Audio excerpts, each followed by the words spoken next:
आज का विषय है स्वयं का मालिक। आप सभी अच्छी तरह से जानते हैं, समझते हैं, अनुभवी हैं कि स्वयं का मालिक होकर के रहना है। किसका मालिक? स्वयं का। आज स्वयं के विषय में समझ लेना है कि आप स्वयं है कौन। आप जानते हैं, फिर भी क्योंकि आज का विषय है स्वयं का मालिक, इसलिए इस विषय में चर्चा आवश्यक है। स्वयं का मालिक, तो स्वयं आप कौन है? आप स्वयं चेतना है और यह शरीर प्रकृति के 5 तत्वों से निर्मित है। तो चेतना और प्रकृति के 5 तत्वों से निर्मित शरीर दोनों के मिलने से ये जीवन आपको मिला है, यानी आप स्वयं हैं। तो आपको ये देखना है, यह जो आपका शरीर है और शरीर की ये समस्त इंद्रियां हैं, जैसे आंखों का कार्य है देखने का, मुख का कार्य है बोलने का, कानों का कार्य है सुनने का, जीविया का कार्य है स्वाद लेने का, इसके साथ साथ आप देखेंगे स्पर्श का भी आप अनुभव करते हैं और हाथों पैरों द्वारा कर्म करते हैं। ये देखना होगा, ये सभी आपके आदेश के अनुसार चलते हैं। आप इनके मालिक हैं या आप इनके वश हो जाते हैं कभी कभी। तो आप जब स्वयं का निरीक्षण करेंगे तो आपको पता चलेगा कि क्या ये आंखें जो आप देखना चाहते हैं वही देखती हैं? कहीं ऐसा तो नहीं है कि जो आप नहीं देखना चाहते वो भी देख लेती है। जो आप सुनना नहीं चाहते वे कान आपके सुन लेते हैं और जो आप सुनना चाहते हैं वो नहीं सुनते हैं। कहीं ऐसा तो नहीं है? फिर आप देखेंगे जो आप बोलना चाहते हैं वही आप बोल रहे हैं, या जो नहीं बोलना चाहते हैं वह भी बोल जाते हैं। ऐसा आप देखेंगे, विचार करेंगे तो आपको पता चलेगा। इसे स्वदर्शन कहेंगे, स्वयं को देखना कहेंगे।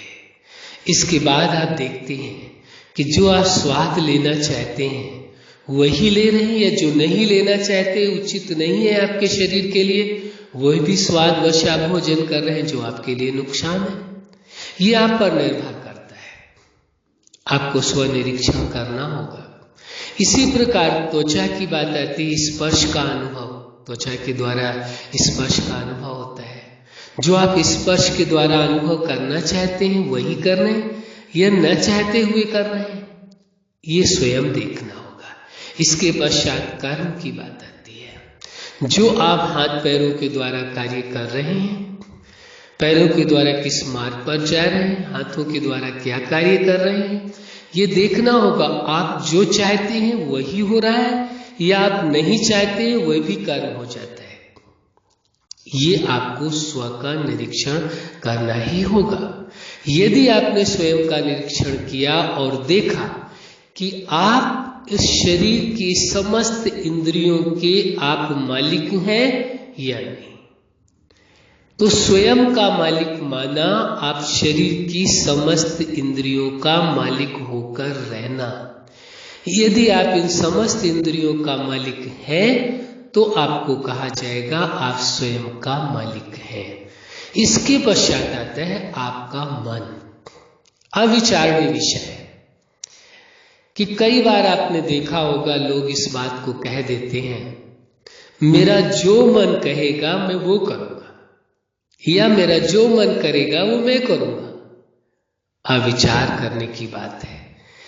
आपने अपने मन को मालिक बना दिया है या आप मन के मालिक हैं, ये निर्णय आपको करना है। यदि आप मन के मालिक हैं तो मन को आदेश देकर के कार्य करें। मन को आदेश दें कि आज हे मन आपको इस विषय में विचार करना है।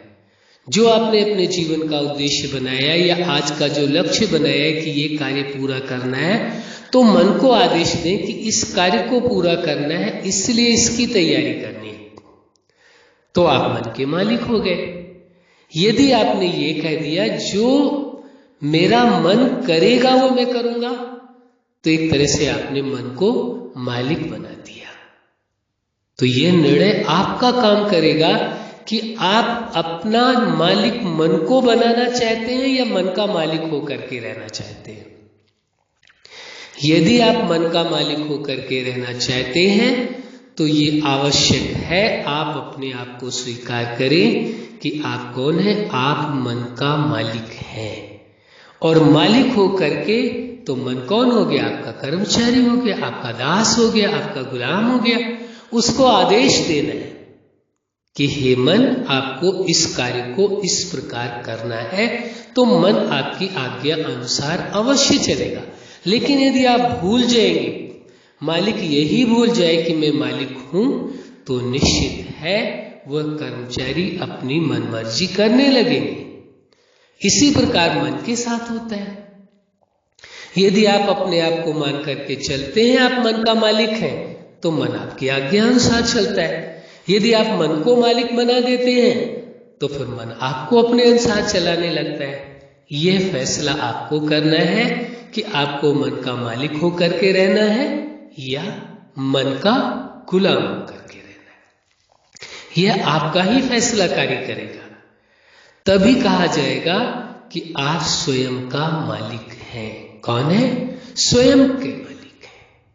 स्वयं माना शरीर और चेतना दोनों से मिला हुआ आपका जीवन है, यानी इंद्रियों के भी मालिक है शरीर की और मन के भी मालिक है। और जब आप मन के मालिक हैं तभी आपको जीवन जीने का जो परम सुख है, परम आनंद है, वो अनुभव होगा। यह मालिकपन आपका जीवन के हर पार्ट में सहायक होगा।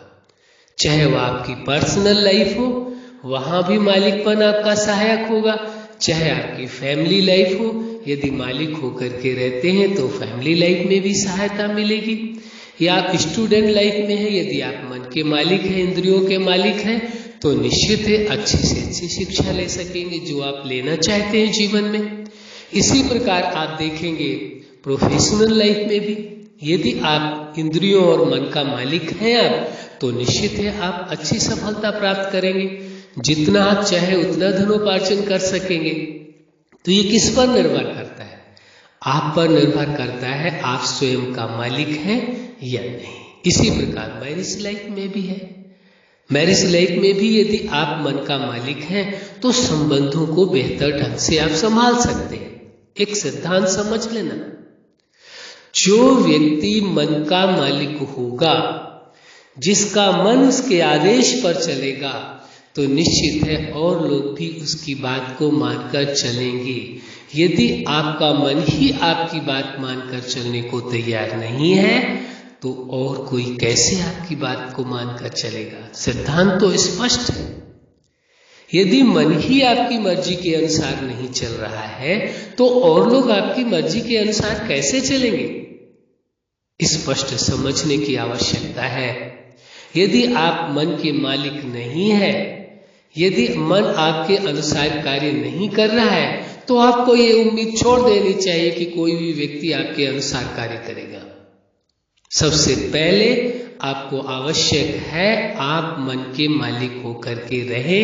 यदि आप मन के मालिक हैं तभी कहा जाएगा आप स्वयं का मालिक हैं, यानी शरीर की इंद्रियों के भी मालिक हैं और मन के भी मालिक हैं, तभी कहा जाएगा। और यदि आप ऐसा नहीं कर पाते हैं तो आपको प्रयास करने की आवश्यकता है। कोई मुश्किल कार्य नहीं है। जहां तक हमने अनुभव किया है अपने जीवन काल में और बहुतों को जीवन में अनुभव भी कराया है कि मन का मालिक होकर के रहना, इंद्रियों का मालिक होकर के रहना सबसे सहज कार्य है, कोई कठिन कार्य नहीं है। लेकिन यदि यही सोच बना ली जाए कि शरीर की इंद्रियों को वश रखना या अपने अनुसार चलाना या मन को वश करके चलना या उसको अपने अनुसार चलाना बहुत कठिन कार्य है, तो सहज कार्य को आपने कठिन बना दिया। आपकी सोच में कठिन आ गया, आपने स्वीकार कर लिया कठिन है, आपने स्वीकार कर लिया मुश्किल कार्य है, तो वो मुश्किल बन गया। एक सिद्धांत स्पष्ट है, समझ लीजिए। जिस चीज का आप जितना महत्व देते हैं वो उतना ही प्रभाव डालती है। ऐसे ही यदि आपने स्वीकार कर लिया कि इंद्रियों को और मन को अपने अनुसार चलाना बहुत कठिन कार्य है, तो आपने कठिन बना दिया, आपने महत्व दिया कठिनाई का, आपने मुश्किल को महत्व दे दिया। यदि यही आप यह स्वीकार कर ले कि इंद्रियों को वश करके चलाना, इंद्रियों को अपने अनुसार चलाना और मन को अपने अनुसार चलाना सबसे सहज कार्य है, तो आपके लिए सहज हो जाएगा। क्योंकि महत्व किसका दिया आपने? सहजता का दिया है, सरलता का दिया है कि बड़ी ही सरलता से, सहजता से आप मन को और इंद्रियों को अपने अनुसार चला सकते हैं, तो उसका प्रभाव पड़ेगा। इतना छोटा सा सिद्धांत है, इतना छोटा सा तरीका है इंद्रियों को और मन को वश करना।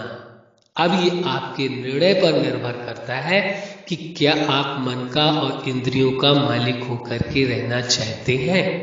यदि आप रहना चाहते हो तो दुनिया की कोई ताकत नहीं है जो आपको रोक सके, आप अवश्य मन का और इंद्रियों का मालिक होकर के रहेंगे।